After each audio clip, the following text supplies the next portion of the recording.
예수 안에서 축복합니다. 한 번 더요. 예수 안에서 사랑합니다. 예수 안에서 축복합니다. 네. 한국인 3세로서 일본에서 세계적인 기업을 이룬 소프트뱅크의 손정의 회장을 우리가 많이 듣곤 하지요. 현재 일본의 대표적인 부자이고 또 일본 총리와 대만 총통의 경제자문위원으로 활약할 정도로 참으로 탁월한 사람이 분명합니다. 이 손정의 회장은 일본에서 태어나 일본에서 공부를 했고 또 미국으로 건너가서 경제와 컴퓨터를 공부하면서 꿈을 키웠습니다. 공부하면서 스스로에게 이제 그 약속을 하고 그 약속을 지켰는데 그게 뭐냐면 하루에 한 가지씩 아이디어를 개발해 나가는 거예요. 하루에 한 가지씩 아이디어를 개발하고 그것을 메모를 잘하고 그거를 발전시켜 나가는데 참으로 1년 동안에 그것을 계속하면서 250개의 아이디어를 갖게 되었다고 합니다. 탁월한 사람이 분명한 것 같아요. 마침내 이러한 꿈과 아이디어를 가지고 회사를 설립하는데 그때 그의 나이 24살. 24살 이 손정의 군이 회사를 설립을 하는 거예요. 회사가 잘 됐어요. 아주 급성장하고 아주 그 예상했던 것보다도 훨씬 더 빠르게 성장하고 잘 되고 있었어요. 그런데 2년 지난 26살에 그가 그만 만성 감염에 걸리고 맙니다. 만성 감염에 걸려서 투병 생활을 하기 시작해요. 감염에 걸려서 투병 생활하니까 이게 언제 치료되는 건지 또 치료는 되는 건지 이거 이러다가 젊은 나이에 끝나는 것은 아닌지 이런저런 두려움이 밀려오지 않았겠습니까? 그런데 그런 중에도 이 손정의 군은 병실에서 책을 읽었다 그래요. 그런데 병상에서 투병 생활하는 이 3년 동안 책을 읽는데 4,000권의 책을 독파했다고 합니다. 굉장한 독서량이죠. 집중도 굉장했고요. 3년 동안 한번 계산해 보세요. 3년 동안 4,000권의 책을 독파했다고 하니 굉장하죠. 뿐만 아니라 책을 읽는 중에 컴퓨터, 팩시밀리, 전화 이런 거를 병실에다가 설치해 두고 회사를 계속 운영을 해갔다 그래요. 그러면서 회사가 침체되지 않고 계속 성장하면서 오늘날의 소프트뱅크를 이루게 되었다. 여러분, 우리는 이러한 경험이 있지 않습니까? 이런 경험 누구나 다 있지 않아요? 어려움을 겪은 거예요. 육신의 어려움이 올 수도 있고 정신적인 고통이 올 수도 있고 가정의 여러 가지 그러한 그 화평이 깨지는 일들로 인하여서 여러 가지 내 미래 장애물들이 놓여 있음으로 말미암아 어려움들이 얼마든지 있어요. 어려움 없는 인생은 하나도 없어요. 다 어려움을 겪고는 한다는 것이죠. 그런데 이런 때에 많은 사람들이 많은 경우 그저 절망하고 슬퍼하고 낙심하고 때로는 삶을 포기하고 마는 것이죠. 그런데 사람이 이 상황에 그저 이끌려서 그렇게 포기하고 좌절한다면 이 땅에 남아있을 사람 아무도 없을 것입니다. 왜냐하면 우리가 겪어야 되고 겪어왔고 또 앞으로 겪을 그러한 상황은 늘 평안하지만 않다는 것을 우리는 알기 때문에 그렇습니다.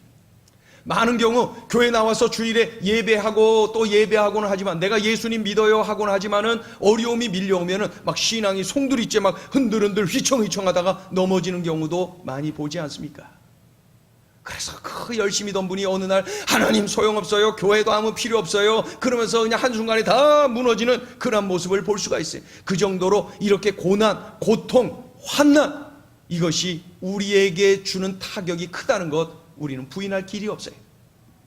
만약에 오늘 본문에 등장하는 이 바울과 실라라고 하는 이 제자들이 사고방식이 그러했더라면은, 만약에 믿음의 수준이 그만했더라면은 우리가 오늘 읽은 이 사도행전 16장은 성경에 기록되어 있지 않았을 것입니다.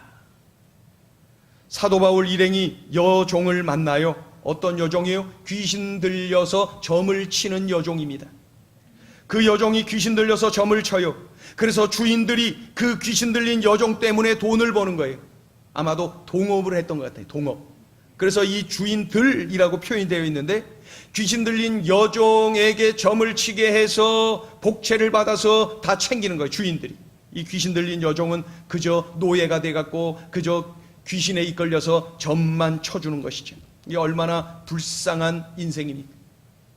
그런데 이 귀신 들린 여종이 바울 일행이 지나갈 때마다 소리치고 있는 거예요. 한번 읽어볼까요? 17절 읽어요. 17절 시작. 그가 바울과 우리를 따라와 소리질러 이르되 이 사람들은 지극히 높은 하나님의 종으로서 구원의 길을 너희에게 전하는 자라 하며, 이때 바울은 무엇이라고 외칩니까? 18절 읽어요. 시작. 이같이 여러 날을 하는지라 바울이 심히 괴로워하여 돌이켜 그 귀신에게 이르되 예수 그리스도의 이름으로 내가 네게 명하노니 그에게서 나오라 하니 귀신이 즉시 나오니라. 아멘. 귀신 들린 여종에게 예수 그 이름이 선포되었을 때 귀신이 즉시 떠나갔어요. 치료가 되었어요. 기적이 일어났어요. 그런데 그 결과가 뭡니까? 누명을 써요.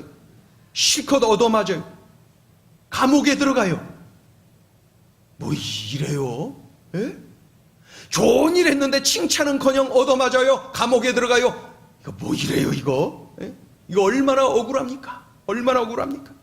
귀신을 내어 쫓는 기적을 일으켰으면 칭찬을 들어야 돼요. 억울한 여종을 살려냈으면 칭찬을 들어야 돼요. 그런데 이제는 더 이상 돈을 벌 수 없게 되었다라고 하여서 이 바울과 실라를 핍박하고 때리고 감옥에 가두는 거예요. 이 나쁜 인간들이 있는 거예요. 어디 가나 이런 나쁜 인간들이 있어요. 여러분이 만약에 이러한 상황이었더라면 어떻게 반응하셨겠어요?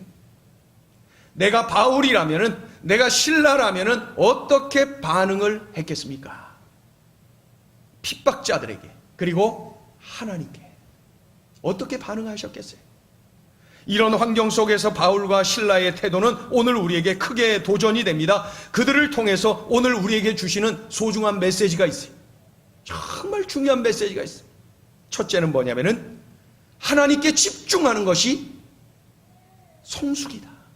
하나님께 집중하는 것이 성숙이다. 같이 읽어봐요. 시작. 하나님께 집중하는 것이 성숙이다. 하나님께 집중하는 게 성숙이. 바울과 실라는 염려하고 두려워하지 않아요. 입을 열어서 찬송을 해요. 기도를 해요. 전적으로 하나님께 집중하는 거예요. 만약에 그날 바울과 실라가 하나님께 집중하지 않았더라면 원망과 불평과 분노를 쏟아내고 탄식하는 밤을 지샜을 거예요. 그러나 늘 하나님께 집중하는 성숙한 사람들이었는지라 그날 원망과 탄식이 아니라 찬송과 기도를 쏟아내는 모습을 볼 수가 있는 것입니다. 우리 22절부터 24절까지 읽어보세요. 시작. 무리가 일제히 일어나 고발하니 상관들이 옷을 찢어벗기고 매로 치라 하여 많이 친 후에 옥에 가두고 간수에게 명하여 든든히 지키라 하니 그가 이러한 명령을 받아 그들을 깊은 옥에 가두고 그 발을 착고에 든든히 채웠더니, 실컷 얻어맞고 발은 착고에 채워져요. 온몸이 만신창이가 되었어요. 그런 상황에서도 찬송을 해요. 그런 상황에서도 기도를 해요. 비결이 뭐냐고요? 하나님께 집중하고 있어서 가능했어요. 하나님께 집중. 내가 형통할 때도 하나님께 집중. 내가 고통 중에 있어도 하나님께 집중. 하나님께 집중.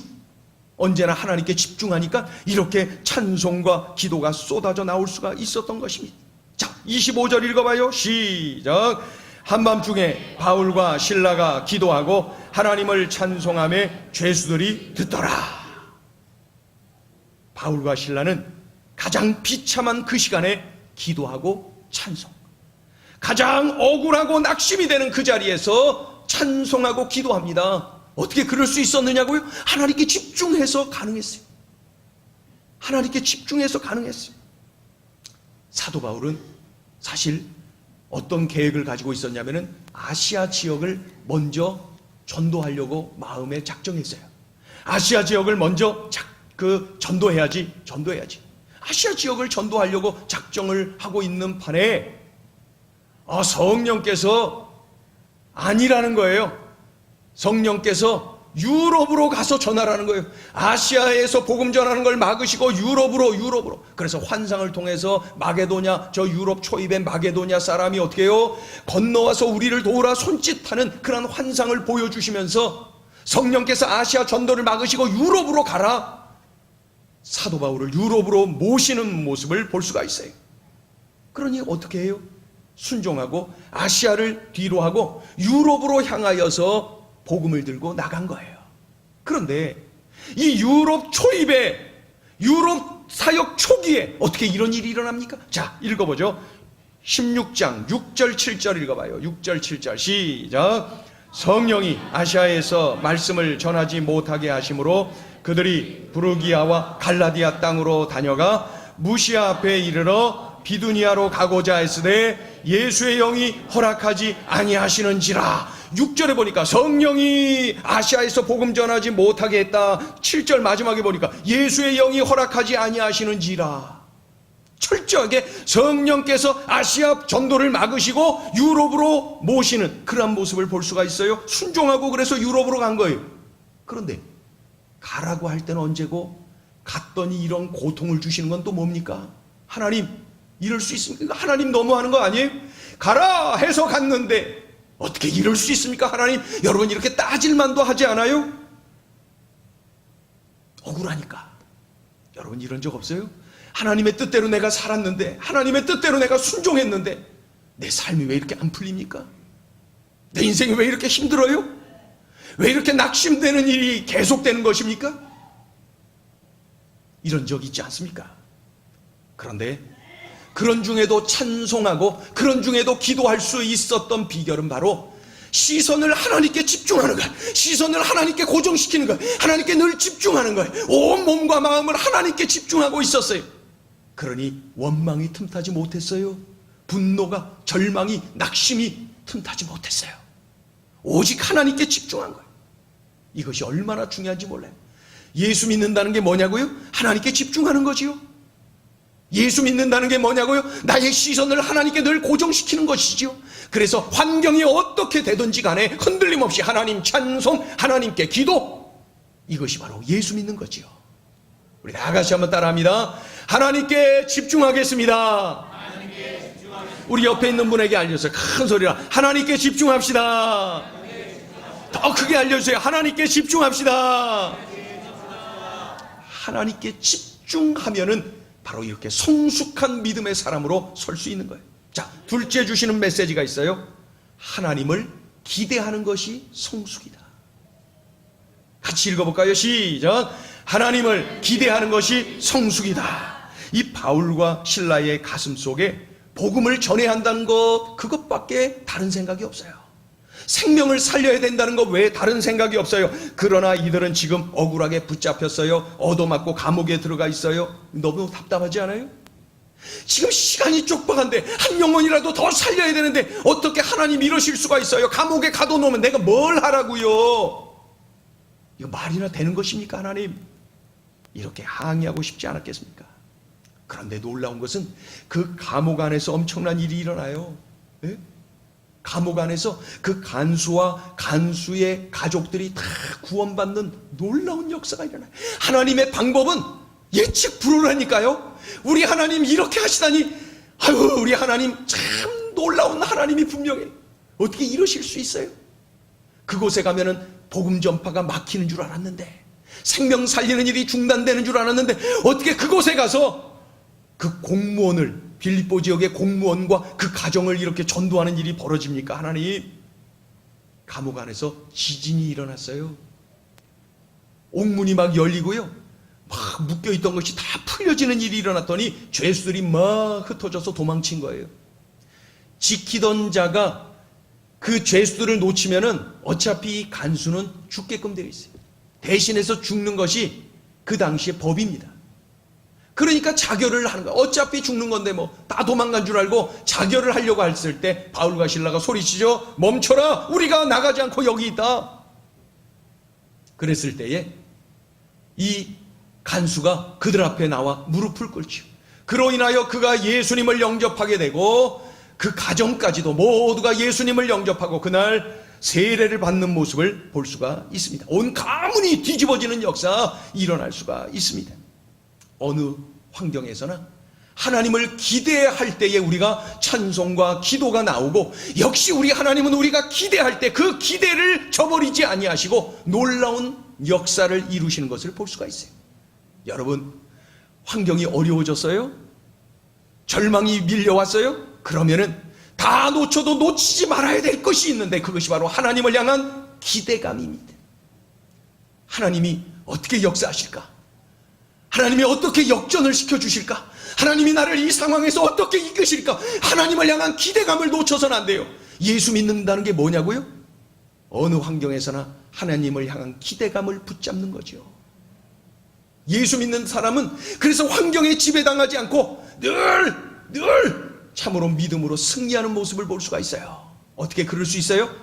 하나님을 기대해서 그래요. 하나님을 기대. 야, 하나님이 어떻게 이끌어 가시려고 그러지? 하나님이 이번에는 어떻게 도와주실까? 하나님이 이번에 어떻게 나를 역사하여서 이끌어 주실까? 하나님을 향한 기대감, 이것이 바로 예수 믿는다는 증거예요. 세계 많은 음악인들이 존경하고 사랑하는 사람 중에 지휘자 토스카니니를 우리는 많이 알고 있어요. 지휘자 토스카니니, 한 시대를 참으로 다스렸던, 지배했던 음악의 거장 아닙니까? 이러한 지휘자 토스카니니. 근데 이 토스카니니를 보면은 그는 원래 첼로 연주자였다 합니다. 첼로 연주자. 그가 속한 악단에 그 하루는 지휘자가 갑자기 몸이 아파서 병원에 급하게 입원을 해버렸어요. 지휘자가 있어야 되는데, 지휘자가 필요했는데, 그 연주할 곡을 다 암기하고 있는 사람은 첼로 연주자 토스카니니 한 사람뿐이었어요. 왜요? 토스카니니는 이 극심한 근시 때문에 시력이 거의 악보를 보지 못할 정도로 안 좋아요. 토스카니니가 첼로를 제대로 연주할 수 있는 방법은 암기하는 것밖에 없어요. 그걸 암기하는. 그러니 얼마나 힘들었겠어요. 그 긴 곡을 다 암기해야 돼요. 사람들은 보면서 하니 얼마나 편했을까요? 그러나 토스카니는 늘 암기를 해야 돼. 암기. 얼마나 힘들었겠어요. 그 근시로 인하여 얼마나 고생이 많았겠어요. 그런데 그날 지휘자는 토스카니니밖에 없었어요. 그날 토스카니니가 지휘를 잘했어요. 그 일로 인하여 껐떡하면은 지휘를 토스카니니가 하게 되고 그러면서 정식 지휘자로 등극을 하게 됩니다. 아주 발전하고 탁월한 지휘자로, 세계적인 지휘자로 멋지게 쓰임받는 것을 볼 수가 있지요. 어떻게 그가 그렇게 멋진 음악인으로 존경받는 지휘자가 될 수가 있었을까요? 고통 때문에. 그의 고통은 더 많은 것을 담을 수 있는 그릇이 되었던 것입니다. 여러분, 상황이 좋으면은 결과가 좋습니까? 그렇지 않아요. 꼭 그렇지 않아요. 에덴 동산과 같은 좋은 상황에서도 아담은 타락하지 않았습니다. 상황이 좋다고 해서 결과가 좋은 게 아니에요. 어려운 상황 속에서도 얼마든지 좋은 결과를 얻을 수가 있어요. 하나님을 기대하고 하나님께 시선을 고정시킨다면 말입니다. 중요한 것은 나의 삶이 닫혀있고 매여있고 얽혀있고 눌려있다 할지라도, 마치 빌립보 감옥에서 실컷 얻어맞고 처박혀져 있는 그러한 처지에 놓여있는 제자들과 같은 모습이라 할지라도 하나님께 집중, 하나님을 기대.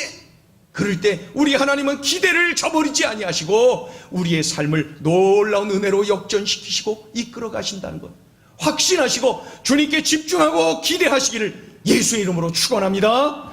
축원합니다. 이것이 바로 예수 믿는다는 거예요. 예수 믿는다는 거. 가족을 바라보기에 답답할 때 있죠. 우리 애들은 왜 이래? 우리 남편은 왜 이래? 우리 아내는 왜 이래? 우리 집 환경은 왜 이래? 우리 아버지 어머니는 왜 이래? 이렇게 외치고 싶을 때가 있지요. 그러나 그가 참 수준 낮은 모습입니다. 믿음의 눈으로 보세요. 그러면 다르게 보입니다. 하나님을 기대하는 마음으로 바라보세요. 다르게 보입니다. 참고 인내하고 기다려줄 줄도 알고요. 소망의 말을 주고받을 줄도 알고요. 그래서 하나님께서 어떻게 역사하실 것인지 기대가 막 밀려오는 삶을 살아갈 수가 있는 것입니다. 여러분, 나의 환경이 아무리 빌립보 감옥과 같다 할지라도 역전의 기회는 남아있는 거예요. 나를 통하여서 나의 삶 가운데 하나님의 쏟아지는 은혜는 얼마든지 나타날 수가 있는 것입니다. 이러한 은혜를 마음껏 누리게 되시기를 주의 이름으로 축원합니다. 우리 옆에 있는 분에게 알려주세요. 얼굴 보시고 정말 사랑하고 아끼는 마음으로, 간절한 마음으로 알려주세요. 하나님이 도와주십니다. 우리에겐 하나님이 계십니다. 우리에겐 하나님이 계시다는 거, 이게 믿음이에요. 믿음. 오늘 본문을 통하여 마지막 주시는 소중한 메시지가 있어요. 그건 뭐냐면은 감사의 내용이 성숙해져야 한다. 같이 읽어볼까요? 시작. 감사의 내용이 성숙해져야 한다. 감사의 내용이 성숙해져야 한다라는 것이죠. 바울과 실라가 감옥에서 주님을 찬양하고 기도했어요. 여러분, 이게 그런데 이해가 갑니까? 얻어맞고 억울하게 감옥에 들어갔는데, 지금 시간이 급한데 이곳에 처박혀져 있는데 감사가 나옵니까? 찬양과 기도가 나옵니까? 이럴 수 있습니까, 여러분? 그런데 어떻게 이렇게 찬양하고 기도하는 감사의 시간을 보낼 수가 있었을까요? 하나님 감사해요, 찬양 받으세요. 하나님 감사해요, 기도해요. 감사 기도를 올려드리고, 어떻게 이럴 수 있었습니까? 왜 이럴 수가 있었을까요? 자, 19절을 읽어보세요. 19절 같이 읽어요. 시작. 여종의 주인들은 자기 수익의 소망이 끊어진 것을 보고 바울과 실라를 붙잡아 장터로 관리들에게 끌어갔다가, 이 주인들의 관심이 뭐라는 거예요? 자기 수익의 소망이 끊어졌어요. 귀신 들린 여종에게서 귀신이 떠나갔기 때문에 자기 수익의 소망이 끊어졌어요. 이 주인들의 관심은 오직 자기 수익, 돈. 이게 자기들의 관심. 그런데 사도 바울 일행, 바울과 실라의 관심은 뭐예요? 이 여종의 치유, 여종의 회복이 관심이. 어떠세요? 눈이 다르죠? 관심이 다르죠? 이게 바로 믿는 자와 믿지 않는 자의 차이가 되어야 된다는 것이죠. 귀신 들린 여종이 치유되었어요. 회복되었어요. 그래서 찬양하고 기도하는 거, 하나님 얻어맞아도 괜찮아요. 그 여종 치유된 거 하나님 보셨죠? 얼마나 좋습니까? 하나님 감사해요. 이거 다 하나님이 하셨잖아요. 하나님 고마워요. 아프고 힘든데 지금 착고에 채워져서 지금 괴로운데 그거 괜찮아요. 하나님 그 여종 회복된 거 보셨죠? 하나님 참 고마워요. 하나님 감사해요. 눈이 달라졌어요. 여러분, 우리의 수준이 여기까지 올라가야 되는 것 아닙니까? 이 장면을 보면서 한국교회를 바라보게 됐어요. 한국교회의 갱신, 한국교회의 회복의 중요한 열쇠가 이것이다 라는 확신이 밀려왔어요. 우리는 나 자신도 모르게 자기 수익에 집중한 그 주인들의 모습을 끌어안고 있는 거예요. 제가 그렇고 이 박 목사가 그렇고 또 우리들이 그런 것은 아닌지 말이죠. 여종의 치유, 여종의 회복에는 관심을 두지 않고 그저 너무 이기적인 나의 수익에만 집중하고 있어. 이것이 나의 유일한 관심은 아닙니까? 한국교회, 손가락질 당하고 있는 한국교회의 문제점, 어떻게 이 문제를 해결해야 될지 저는 이것이 열쇠라는 생각이 듭니다. 창립 8주년 주일을 오늘 맞이했어요. 지나간 8년 동안 하나님의 은혜 중에 우리가 많은 은혜를 받으며 누리며 이곳까지 달려왔어요. 창립 8주년을 맞이한 우리들에게, 우리 행전 식구들에게, 우리 행전인에게 하나님께서 주시는 메시지가 뭔 줄 아세요? 얘들아, 감사의 수준이 이제 달라져야 돼. 이제 너희들이 성숙해야 돼. 이런 말씀 아닙니까?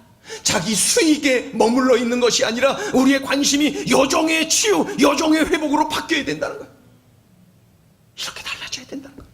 나 중심, 내 교회 중심에서 이제 복음이 필요한 수많은 사람들에게 관심을 갖는 그러한 상황으로 내가 성숙해져야 된다는 거예요. 여러분 동의하십니까? 이 말씀을 우리에게 요구하고 계시는 거예요. 8살 생일날에 말이죠. 얘들아, 이제 성숙해져야 돼.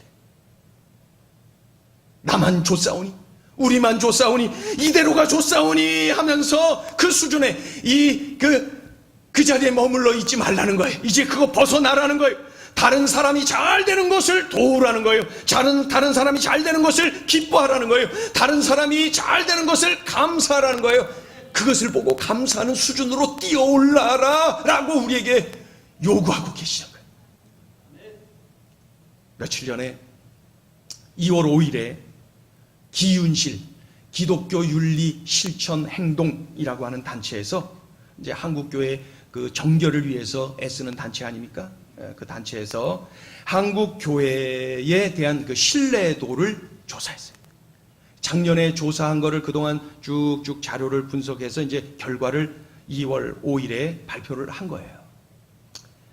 이 조사에서 한국교회에 대한 우리 사회의 신뢰도를 조사를 했는데, 한국교회를 신뢰합니까? 라고 하는 질문에 19.4%의 국민들이 신뢰한다고 답을 했어요. 80.6%의 국민들은 교회, 이거 그리스도인들까지 다 합한 그냥 무작위로 조사한 거예요. 그러니까 거의 제로예요, 제로. 얼마나 부끄럽습니까? 그런데 더 충격적인 조사는 뭐냐면은 그리스도인들을 대상으로, 성도들을 대상으로 한국교회를 신뢰합니까? 그 질문을 했더니 47.5%의 성도들이 신뢰한다고 이야기를 했어요. 절반 이상의, 절반이 넘는 사람들, 성도들이 교회 못 믿어요.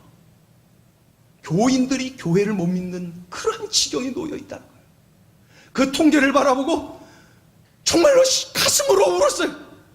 하나님, 어쩌다가 우리 한국교회가 이렇게 되었습니까? 어쩌다가 이렇게까지 추락을 했습니까? 하나님, 교회에 대한, 목회자에 대한, 성도에 대한 어떤 기사가 하나 올라오면은 그냥 막 벌떼처럼 달려들어서 욕을 하고 저주를 퍼붓는 그러한 상황 속에서 우리들이 신앙생활하고 있다는 것이죠. 교회 밖에 불신자들이 못 믿겠다, 교회 안에 성도들까지도 못 믿겠다, 이게 여러분 우리의 현실. 자, 이제 오픈됐어요.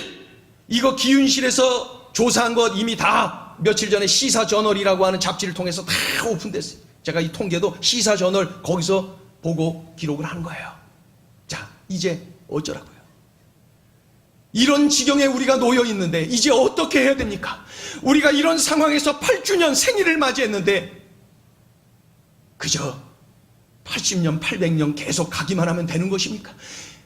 이 자리에 주일에 와서 예배하면 다 되는 것입니까? 이제 우리가 어떻게 해야 됩니까? 여러분 어떻게 하실 거예요?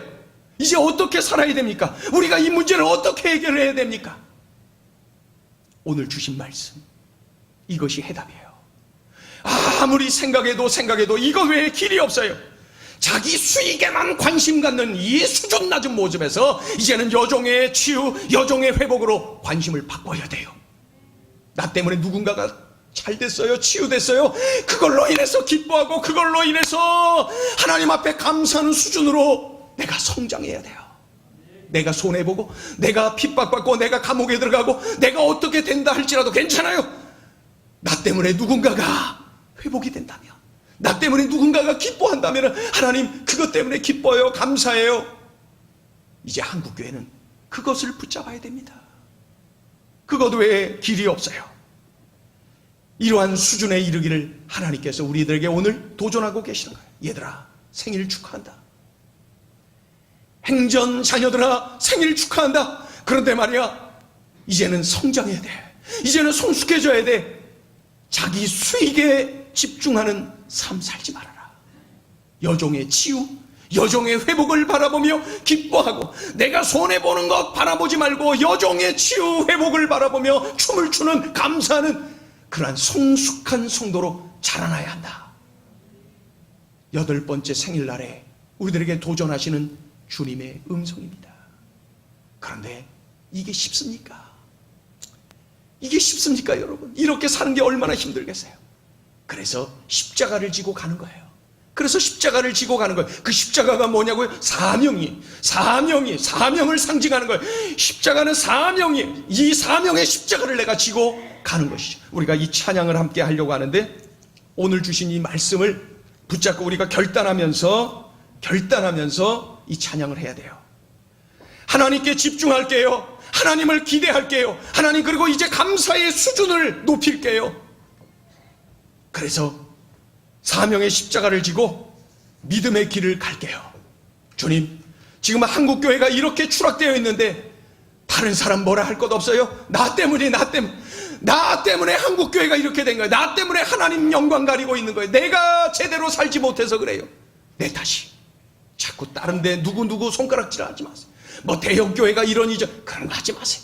대형교회가 눈에 잘 띄어서 그런 거예요. 우리 교회고 이 교회고 저 교회고 털면은 다 손가락질 당하게끔 돼 있습니다. 저부터가 그렇다는 거예요. 이 시간에 마음 모아서 이 찬양을 올려드릴 때, 주님, 제가 그러한 삶을 살게 결단하면서 이 찬양을 올려드리길 원해요.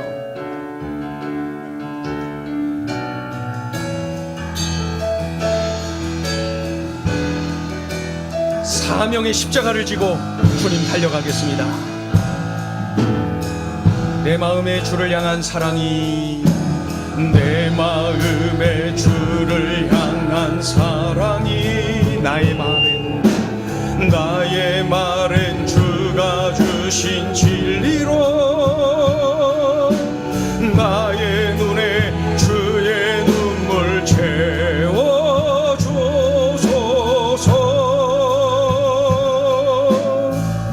내 입술에 찬양의 향기가, 내 입술에 찬양의 향기가, 두 손에는 주를 닮은 섬김이 나의 삶에 주의 흔적 남게 하소서. 하나님의 사랑이 영원히 함께하리. 십자가의 길을 걷는 자에게 순교자의 삶을 사는 이에게 조롱하는 소리와 세상 유혹 속에도 주의 순결한 신부가 되리라. 내 생명 주님께, 내 생명 주님께 드리리. 여러분, 오늘 주신 말씀을 기억하십니까? 오늘 주신 이 말씀을 우리가 기억해야 돼요. 어떠한 상황에서도 하나님께 집중하겠습니다. 어떠한 상황에서도 하나님을 기대하겠습니다. 이것이 바로 성숙한 성도의 모습이에요. 그런 우리에게 또 한 가지를 요구하고 계십니다. 또 한 가지를 명하십니다. 그것은 바로 감사의 수준을 높이라는 거예요. 감사의 수준. 자기 수익에 집중하고 있는 그 자리에 머물지 말고 여종의 치유, 여종의 회복을 보고 기뻐하고 감사하는, 내 자신이 희생해서라도 그것을 감사하며 기뻐하는 그러한 수준으로 성장하라는 거예요. 자라나라는 거예요. 성숙해지라는 거예요. 우리들에게 이 말씀을 주셨어요. 우리 사명의 십자가를 지고 그러한 삶을 살겠습니다. 결단하며 우리 이 찬양을 다 같이 일어나셔서 한 번 더 찬양합니다. 내 마음에 주를 향한 사랑이, 내 마음에 주를 향한 사랑이, 나의 말엔 주가 주신 진리로 나의 눈에 주의 눈물 채워주소서.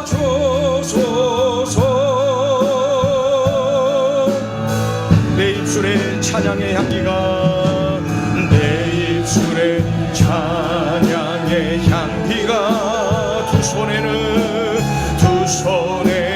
주를 닮은 섬김이 나의 삶에 주의 흔적 남게 하소서. 하나님의 사랑이, 우리 손 높이 들어서 결단합니다. 하나님의 사랑이 십자가의 길을 걷는 자에게 순교자의 삶을 사는 이에게 조롱하는 소리와 세상 유혹 속에도 주의 순결한 신부가 되리라. 내 생명 주님께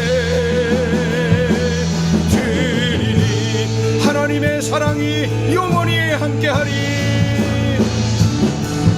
하나님의 사랑이 영원히 함께하리.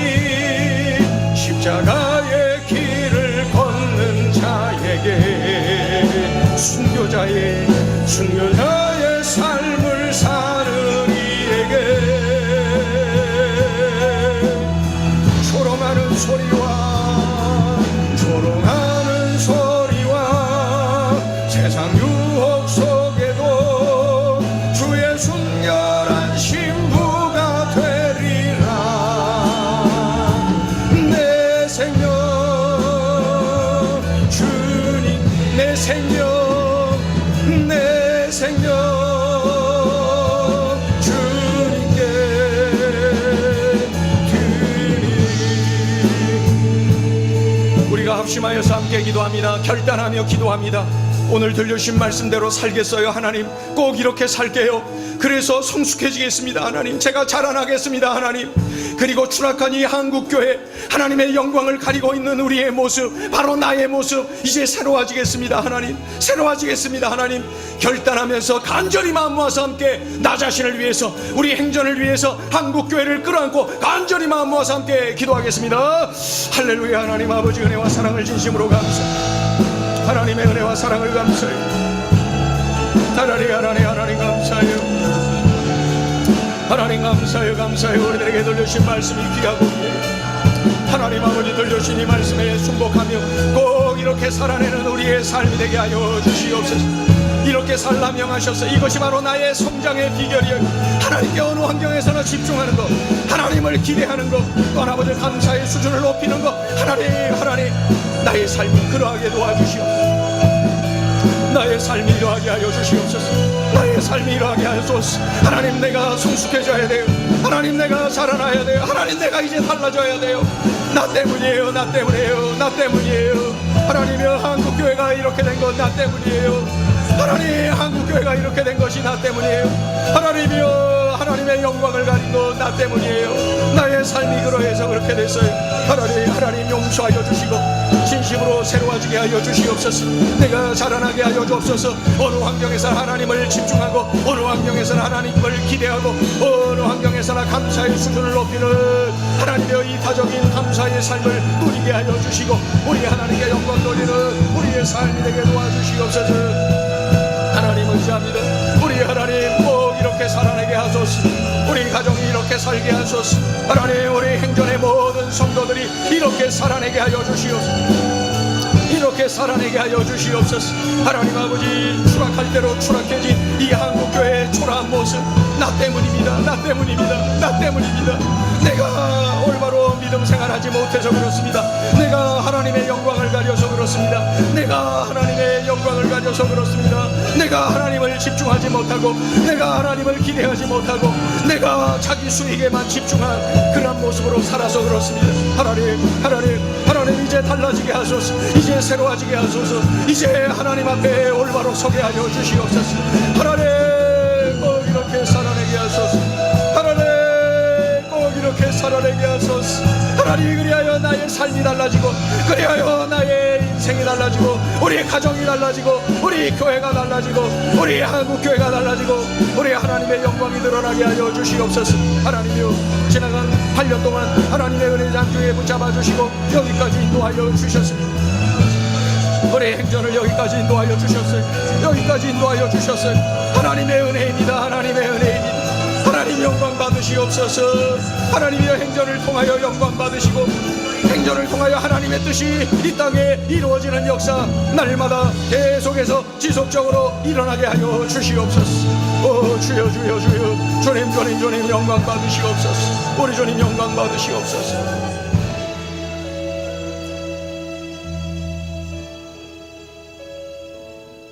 하나님, 오늘 8번째 생일을 맞이한 우리 교회에 하나님께서는 혹독한 그러한 주문을 하고 계시나요? 하나님 아버지, 우리들에게 들려주신 이 말씀, 이것은 참으로 우리들이 자라나기를 원하고 성숙하여지기를 원하셔서 들려주신 말씀인 줄로 믿고 우리들이 꼭 순종하여 이렇게 살아내게 하여 주시옵소서. 하나님, 한국교회가 이렇게 추락한 것 누구 탓 아니고 바로 나의 탓입니다. 하나님 아버지, 나 자신이 하나님께 집중하고 나 자신이 환경과 관계없이 언제나 하나님을 기대하고 그리고 나 자신만의 수익에 집중하는 인생이 아니라 여종의 치유, 여종의 회복에 관심 쏟으며 헌신하는 그러한 삶을 누리게 하여 주시옵소서. 그럴 때 우리 하나님 역전도 주시고 회복도 주시고 승리도 주시고 놀라운 간증도 주시는 줄로 믿습니다. 하나님, 이제 한국교회 이러한 상황에서 들려주신 이 말씀, 8번째 생일날에 들려주신 이 말씀 꼭 명심하여 이제 한국교회 회복의 진원지가 이곳이 되게 하여 주시옵소서. 우리 행전이 한국교회를 새롭게 하는 그러한 진원지가 되게 하여 주시옵소서. 하나님, 우리 한 사람 한 사람이 우리 가정을 새롭게 하고 우리 일터를, 학교를 새롭게 하고 이 지역사회를 새롭게 하는 하나님의 도구들이 되게 하여 주시옵소서. 예수님의 이름으로 감사하며 기도 올리옵나이다. 아멘.